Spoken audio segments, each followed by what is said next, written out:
Hello and welcome to another FPL Advice video. It's Michael here, and today we're going to review my Game Week 6 team. We're going to look at the 2 transfers I made heading into Game Week 7, and we're also going to look at my team selection. But before we get into it, if you do enjoy this video, make sure to like it and also subscribe to the channel if you're new to FPL Advice. But alright, let's get to it. So Game Week 6 was a disaster. This is a game week that had the lowest average, 43 points.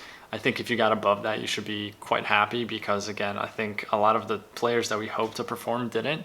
And a lot of the players that are highly owned simply did not get any points. Luke Shaw was one of them, one of the highest owned defenders, getting you 0 points as he got a yellow card and then got injured. Fernandez, another player that I have finally transferred out of my team. I'm happy to say that. He got me 0 points after that late game penalty kick where he completely skied it. He had a chance to tie the game against Aston Villa, but again, a horrible penalty take by him. Thankfully, Salah, Rafinha, Antonio, and Jimenez were all there to kind of save the day. It was the perfect game week for Jimenez to finally get his first goal this season. Hopefully that kind of gives him a confidence boost and he can continue on scoring in the next futures, as Wolves are creating a lot of chances and their fixtures look pretty good. That's really it for Game Week 6 recap. I got 47 points, again, just a little bit over the average, and my overall rank did drop about 20,000 points. I was roughly around 100 and now I'm 121. Not worried about that because I know a lot of people have already wildcarded, where I will be wildcarding in Game Week 8. So I'm really looking forward to Game Week 7. Hopefully I can do better than average again, and then hopefully Game Week 8 is when I start performing super well. But let me know in the comments how you guys are doing. Were you able to break 50 points? Did you have Jose Saw? Did you have Ismail Tsar? And were you able to get 60, 70 points like some of the FPL managers I saw on Twitter? Let me know in the comments. I'm really curious to see how you guys are doing. So with the Game Week 7 team selection, we do head into the weekend with 2 free transfers, as I already mentioned in my intro, but I have made those transfers already, so I will reveal what transfers I made. In goal, we start with Sanchez against Arsenal. Not an ideal fixture, but I do think that there is a possibility where Brian can get a clean sheet. We know historically over the past few years, Brian have been known for clean sheets, and although this year they have not been performing as well defensively as they have over the past few years, I'm still hoping that maybe this is a game where he can keep a clean sheet. I do think it's a better fixture than having Foster play against Leeds, as Leeds are a team that can really score against anybody. In my back line, we start off with Luke Shaw against Everton. Currently, the FPL app is showing that he is still injured and he is unavailable. However, I'm hoping that Ole confirms that he can play this weekend because I don't really have a strong bench. Trent is confirmed to be out for the next 2 to 3 weeks. And Livramento, I don't really want him coming in against Chelsea because that's not a good fixture for him to get a clean sheet. So next up, we have Luke Ayling against Watford. Again, another player who's currently showing as potentially injured. However, I do think he will be available. He's another player that we need to monitor. Bielsa is usually very good when it comes to press conferences and telling us the truth, whether he's going to be playing or he's going to be completely out. So that's something that we need to consider. If he is playing, that works great for me. But if he is ruled out, I'm in trouble, right? Livramento will have to come in. And then again, if I transfer out Trent for a Chelsea defender, I'll have Livramento and Chelsea defender, and then Sofal, who will be up next. So West Ham are playing Brentford, and as we saw, Brentford are really good. They look like a team that are going to stay up in the Premier League this year. They were going head-to-head against Liverpool, one of the best teams in the Premier League. They scored 3 goals against them, so if they can score 3 goals against Liverpool, pretty sure they can score 3 goals against West Ham, right?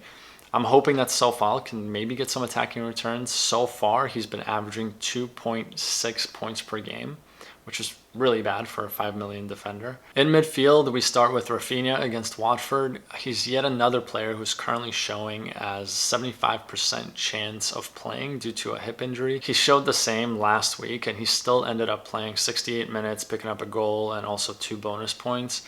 I'm really thinking that he will still start this week, whether he plays 60 minutes or 90 minutes. With all the injuries that I have, I obviously can't really transfer him out. So he's staying in my team, and I'm really hoping that he plays against Watford because that is a great fixture that he can really perform in. Salah starts against Man City. Obviously, this is a very tough fixture as Man City defensively are so solid. However, Salah is arguably the best player in the world right now when it comes to performing. he is scoring goals against any team, whether it's the Premier League, Champions League. So I'm really looking forward to this game. I'm hoping he can get some returns and ruin people who have Man City defenders clean sheets. And after Salah, we start with Greenwood against Everton. Obviously, Greenwood is one of the best finishers in the Premier League. However, with Ronaldo coming into the team, he's not been getting those chances like he was beforehand. Every time they create chances, they look for Ronaldo nowadays. So he is a player I will most likely transfer out in my Game Week 8 wildcard. But for Game Week 7, as they're playing Everton, I think that's a good fixture and hoping that he can get some returns there. And after Greenwood, my first transfer who will make up my midfield for Game Week 7 is Tsar. He scored 24 points in the last 2 game weeks, and I just don't want to go another game week without him. I'm not entirely sure whether this is a 1-week punt yet or whether I'm going to keep him long term, but I did transfer him in before his price rose, so I did get him at 6.2 million, where now he's 6.3. Leeds are obviously a very good fixture, as defensively they have not been playing very well, and they have so many injuries right now. So hopefully Tsar can continue on this good run, and hopefully he can get some returns in Game Week 7 to show that this transfer was worth it. Up top, we start off with Antonio against Brentford. Not an easy fixture. However, as we know, West Ham can score goals. They've scored 11 goals so far in 6 games. Antonio's been at the end of 5 of those goals, so hopefully he continues his good form and can get me some returns here. After Antonio, we have Jimenez, who finally got on the score sheet. They're playing Newcastle this week, so that's a really good fixture when it comes to scoring goals. Newcastle have conceded 12 goals this year. That means that's 2 goals on average per game. Hopefully, Wolves are able to score 2 or 3 goals against Newcastle, and Jimenez can be at the end of those. And finally, my second transfer and the player to make up my Game Week 7 team selection, Romelu Lukaku.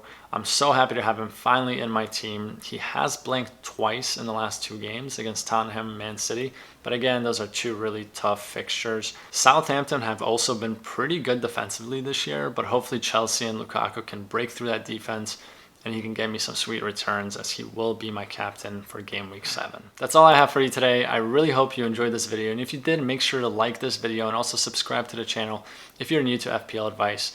If you're interested in seeing which Chelsea players you should bring in for Game Week 7, make sure to check out my latest video where I discuss Chelsea players by position using this year's stats as well as last year's under Tuchel. Let me know in the comments what transfers you made heading into Game Week 7. Thank you guys, and until next time.